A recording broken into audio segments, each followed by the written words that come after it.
এত চেষ্টা করার পরও একটা মাছ হাতে লাগলো না। আমার দিনটাই আজকের খারাপ। আচ্ছা, এটাই সই। মাছ পাইনি তো কি হয়েছে, ডিম দিয়ে আজকে ডিনার করব। শিয়াল আর সারসের বন্ধুত্ব। একদিন মিনু শিয়াল সমুদ্রের দিকে যাচ্ছিল। আজ কোনো উল্টোপাল্টা বা বাসি শিকার খাওয়ার আমার একদম ইচ্ছে নেই। আজ তো আমি একদম তাজা উড়ন্ত গোল্ডেন ফিশ খাবো। হ্যাঁ, ভাবতে ভাবতে ও সমুদ্রের কিনারায় যায়, কিন্তু ও জলে নেমে শিকার করতে পারবে না। তখনই ও দেখে যে দুটো ভাল্লুক ওর গোল্ডেন ফিশের ওপর নিজেদের মধ্যে লড়াই করছে। এই মাছটা আমার। না, আমার। প্রথমে আমি এটা দেখেছিলাম।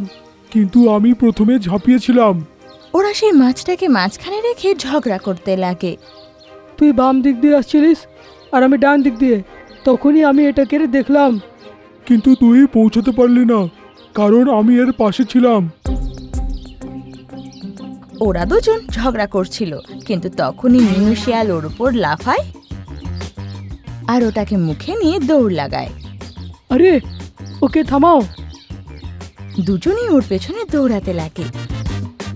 এটা তোর কারণে হয়েছে। না, তোর কারণে।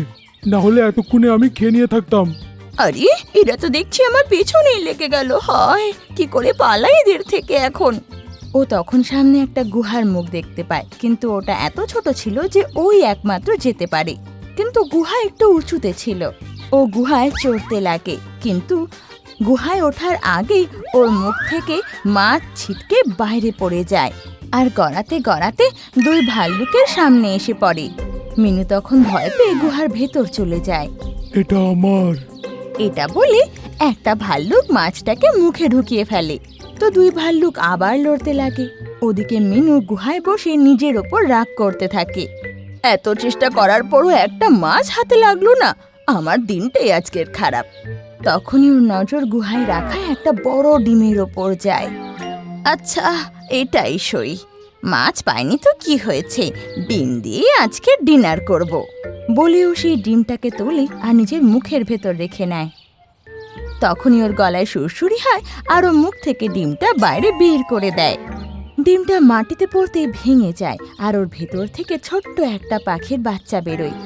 আরে, দেখে তো এটাকে সারসের বাচ্চা বলে মনে হচ্ছে। একে আমি ছেড়েই দিই, না হলে এর মা খুব চিন্তা করবে। এটা বলে মিনু ওখান থেকে বেরিয়ে যায়, কিন্তু সারসের বাচ্চা নিজেকে একলা পেয়ে ওর পিছু পিছু গুহার থেকে বেরিয়ে আসে। আরে, আমার পেছন পেছন কেন আসছিস তুই? শুনেও কোনো জবাব দেয় না। মিনু বুঝতে পারে যে ও এখনো কথা বোঝার মতো অবস্থায় আসেনি।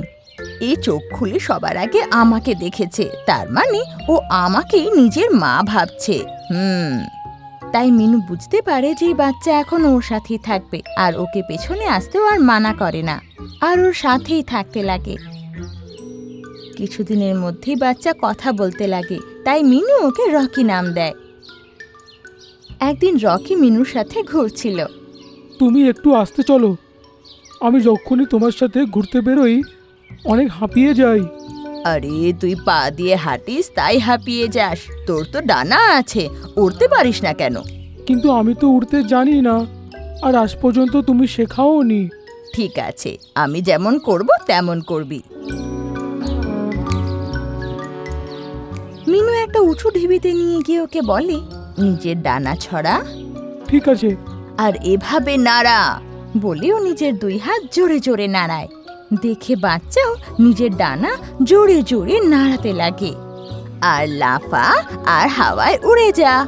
এটা বলে মিনু হাত নাড়াতে নাড়াতে সে টিলার থেকে ঝাঁপ দিয়ে নিচে পড়ে যায়। কিন্তু রকি ওকে দেখে দেখে হাওয়ায় উড়তে লাগে। মিনু ওকে উড়তে দেখে খুশি হয়ে যায়। আরো কিছুদিন কাটে আর রকি বড় হয়ে যায়। এখন আবার মিনুর গোল্ডেন ফিশ খাওয়ার ইচ্ছে হয়, তো ওর সাথে সমুদ্রের কিনারে যায়। ও সমুদ্রে এদিক ওদিক দেখছিলই, তখনই পেছনে দুই ভাল্লুক চলে আসে। আরে, এ তো সেই না যে আগেরবার আমাদের খাবার নিয়ে পালিয়েছিল। হ্যাঁ, সেই। ধর একে। মিনু ভয় পেয়ে ঝর্ণার দিকে পালিয়ে যায় আর ওরা ওর পিছু নেয়। সামনে তো উঁচু নিচু কাঁটায় ভরা রাস্তা ছিল, সেখানে চলা তো খুব কঠিন। ওরা দুজন মিনুর খুব কাছে চলে আসে আর ওর উপর লাফাতেই যাবে, তখনই রকি এসে বলে। শিগগিরই আমার পা ধরে নাও। শুনে মিনু ওর পা ধরে ফেলে আর রকি ওকে নিয়ে উড়ে চলে যায়। এইভাবে ও সেই কাঁটার রাস্তা দিয়ে ওকে বের করে ফেলে আর ভাল্লুক পেছনেই থেকে যায়। রকি মিনুকে একটা উঁচু টিলায় নিয়ে ছেড়ে দেয়। নিচে গভীর খাদ ছিল আর অন্যদিক থেকে ঝর্ণার জল বয়ে ওদিকেই আসছিল। হ্যাঁ, আমি নিজের ছোট পা দিয়ে তোমায় ধরতে পারছি না, কিন্তু তুমি যদি নিজের হাত দিয়ে আমার পা ধরবে তাহলে উঠতে পারবে। আর শিগগিরই করো, না হলে জলের গতি তোমাকে ভাসিয়ে নেবে। শুনে মিনু রকির পা ধরে নেয় আর রকি জোরে উঠতে লাগে। মিনু দেখে যে রকি ওর ওজন আর তুলতে পারছে না। আহ, উহ, আহ, যাই হয়ে যাক না কেন, নিজের হাত ছাড়বে না। ও ক্রমাগত ডানা ঝাপটে যাচ্ছিল, কিন্তু 1 ইঞ্চিও এগোতে পারছিল না। ওকে কষ্টে দেখে মিনু ইচ্ছে করে ওর হাত ছেড়ে দেয়। না, মিনু। মিনু এদিকে খাদে পড়ে যাচ্ছিল আর রকি ওকে উদাস চোখে দেখছিল।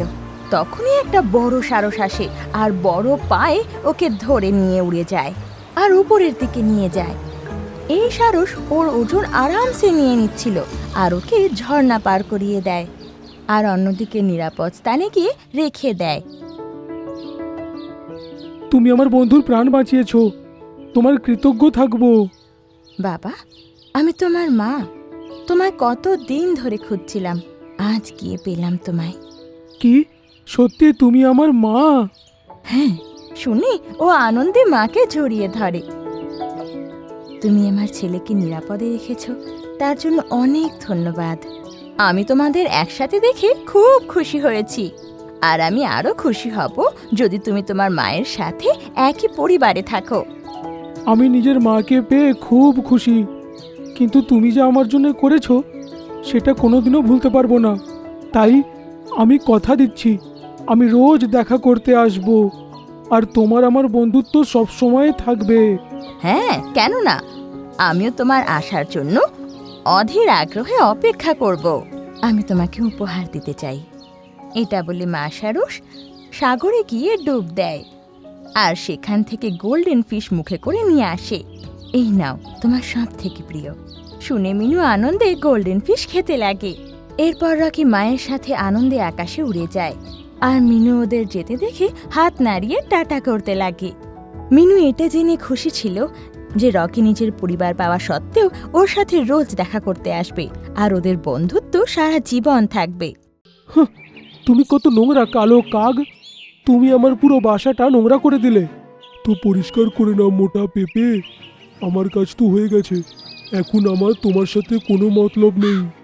এই গল্পটা হলো ঢোলকপুর গ্রামের। সব পাখিরা আর গাছেরা নিজেদের মধ্যে মিলেমিশে থাকত। সেখানে বিভিন্ন রকমের গাছ ছিল আর অনেক বিভিন্ন রকমের পাখি ওর উপর থাকত। তখনই একটা গাছ পাখিকে বলে, আরে চামেলি পাখি, দেখ আবহাওয়া কত সুন্দর, ইচ্ছে তো করছে নেচে বেড়াই। তো নাচো, কিন্তু তুমি তো নাচতে পারবে না, তোমার তো পা মাটির নিচে আছে। টিটু গাছ জোরে মাথা নাড়ায় আর চামেলিকে নিচে ফেলে দেয়। দেখো আমি তো নেচে ফেললাম, তুই পড়ে গেলি তো। তুই তো পাগল, বদমাশ গাছ কোথাকার। ওখানে সবাই এরকমই হাসি ঠাট্টা করে। ওখানে একটা পেঁপে গাছেরও এলাকা ছিল, যেখানে সব পেঁপে আর পাখিরা থাকতো। সবাই ভীষণ খুশি খুশি থাকতো। ওখানে একটা মোটা পেঁপের গাছও ছিল, যে সব পাখিদের সাহায্য করত। যখনই কোনো পাখির আশ্রয়ের প্রয়োজন হতো, তো সে মোটা পেঁপের বাসা ব্যবহার করত। মোটা পেঁপে ভীষণই ভালো ছিল আর সব প্রয়োজনীয় পাখিদের সাহায্য করত। তারপর একদিন কাক ওকে বলে, আরে মোটু পেঁপে, আমার বাড়িতে কিছু অতিথি আসতে চলেছে, আমি কি ওদের এখানে আনবো? ব্যাস কিছুদিনেরই ব্যাপার, প্লিজ তুমি নিজের বাসাটা আমাকে ভাড়াতে দেবে? হ্যাঁ ঠিক আছে, নিয়ে নাও, কিন্তু আমার বাসাটা নোংরা করবে না। পেঁপে ওকে নিজের বাড়ি কিছুদিনের জন্য দিয়ে দেয়। তারপর কালো কাকের আত্মীয়রা এসে চলে যায়। কিন্তু ওর আত্মীয়রা মোটা পেঁপের বাড়িতে এত নোংরা করে দিয়ে যায় যে মোটা পেঁপে ভীষণ রেগে যায়। তুমি কত নোংরা কালো কাক! তুমি আমার পুরো বাসাটা নোংরা করে দিলে। তো পরিষ্কার করে নাও মোটা পেঁপে। আমার কাজ তো হয়ে গেছে, এখন আমার তোমার সাথে কোনো মতলব নেই। মোটা পেঁপে এই কথা শুনে রেগে যায়। তার কিছুদিন পরেই বর্ষাকাল আসে।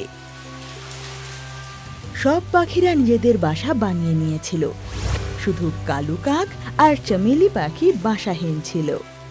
চামেলি বেচারি পরিশ্রম করে যাচ্ছিল, কিন্তু ওর বাসা বানানোর জন্য কিছু জিনিস পাচ্ছিল না। কিন্তু চামেলি পাখি খুবই ভালো ছিল। পেঁপে দাদা, আমি তোমার বাসায় থাকি। বাইরে বৃষ্টি হচ্ছে খুব, আমার বাচ্চারা ভিজে গেছে পুরো। হ্যাঁ চামেলি বোন, থাকো, কিন্তু তুমি নোংরা করবে না। আগে কালো কাক থেকে গেছিল, ও আমার বাসাটা অনেক নোংরা করে দিয়েছিল। কিছুদিন পর কাক বৃষ্টিতে খুব ভিজে যায়, আর ওর ঠান্ডাও লাগে। ও তখন মোটা পেঁপের কাছেই আসে। পেঁপে দাদা, পেঁপে দাদা, আমাকেও নিজের বাসার মধ্যে ঢুকিয়ে নাও, আমি ঠান্ডায় কষ্ট পাচ্ছি। না কালো কাক, আমার বাসার মধ্যে তোমাদের মতো নোংরা পাখির জায়গা নেই। আর এমনিতেও চামেলি পাখি বাচ্চাদের সাথে আছে, তুমি এখান থেকে চলে যাও। কালো কাক এই কথা শুনে চলে যায়, আর তারপর বৃষ্টির দিন শেষ হয়ে যায়, আর সব পাখিরা নিজেদের নিজেদের জায়গায় ফিরে যায়, আর আবহাওয়াও খুব পরিষ্কার হয়ে যায়। কিছুদিন পর জঙ্গলে দুটো সাংঘাতিক ঈগল আসে, যে সবাইকে খেয়ে ফেলে আর গাছের ফসল নষ্ট করে। ওরা অনেক পাখিকে নিজের খাবার বানিয়েছিল, আর এখন ওরা মোটা পেঁপের ফসল খারাপ করার জন্য আসে। মোটা পেঁপে, তুই কি করে বাঁচবি? তোরও তো ফসল খারাপ হয়ে যাবে, তারপর তোকে কে আর বাঁচাবে? না ভাই, আমায় মেরো না, আমার ফসল নষ্ট করো না। আমি তো এখানে পাখিদের থাকার জন্যে বাসা দিই। যদি আমি চলে যাই তাহলে পাখিরা বাসাহীন হয়ে যাবে। তাতে আমাদের কি? আমাদের তো ফসলটা খারাপ করার সাথে মতলব। আমরা এখানে সব জঙ্গল নষ্ট করে দেব আর সব পাখিদের মেরে ফেলবো। তখনই পেছন থেকে চামেলি উড়ে আসে, আর ও দেখে যে সাংঘাতিক ঈগল মোটা পেঁপেকে হয়রান করছে। ও সঙ্গে সঙ্গে ওখানে যায়। এই সাংঘাতিক ঈগল, মোটা পেঁপে কাকুর থেকে দূরে থাকো। তুমি একে হয়রান করতে পারো না, আর যদি তুমি একে হয়রান করো তাহলে তোমাকে আমার সাথে যুদ্ধ করতে হবে। আরে পাখি, তুই আমার কি ক্ষতি করবি? আমি তো এই সব ফসল খারাপ করে দেব। তাহলে এসেই দেখ না কি হয়। পাখি আর ঈগলের মধ্যে লড়াই হতে থাকে। তখনই চামেলি পাখি ঈগলকে জঙ্গলের অন্য ভাগে নিয়ে যায়, যেখানে শিকারীরা ফাঁদ ফেলে রেখেছিল। ঈগল চামেলিকে ধরার জন্য ওর পেছন পেছন উড়তে থাকে। তারপর চামেলি পাখি জালের কাছে পৌঁছে যায়, আর ওখানে অন্যদিকে ঘুরে যায়। ঈগলের গতি তীব্র ছিল, তাই ও অন্যদিকে উড়তে পারে না, আর জালে আটকে যায়।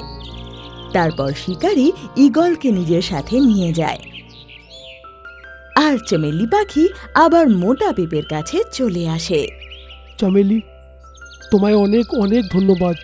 তুমি প্রাণের ঝুঁকি নিয়ে আমার প্রাণটাকে এর থেকে বাঁচিয়ে ফেললে।